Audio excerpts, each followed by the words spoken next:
Let me ask you about your emails. Yes. It was a year ago, Secretary Clinton, you sat across from me, and you said not only was it a mistake, Right. but that you were sorry. Right. A year later, we sit together again. Yes. And the issue hasn't gone away. The FBI just released documents on its own investigation into your emails. In the report, you told FBI investigators that you were either unaware or misunderstood some of the classification procedures.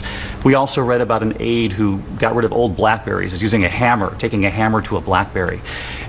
When Americans hear that, do you think that feeds into what the FBI director said when he said about you, that you were extremely careless with your emails?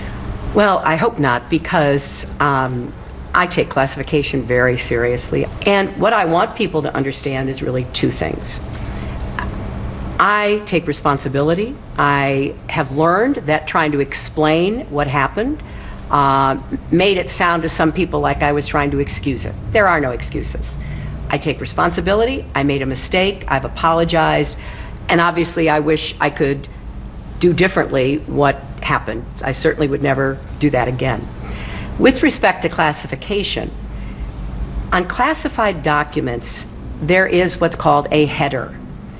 It says this material is top secret, secret, or confidential.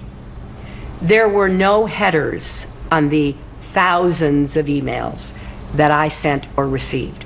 There just weren't, and the FBI has not in any way contradicted that. There were a couple of emails with a tiny c in a parentheses, which did not have a header saying that means confidential in this circumstance, and which the director of the FBI has said, and the State Department has said, those couple of emails were improperly marked even with that.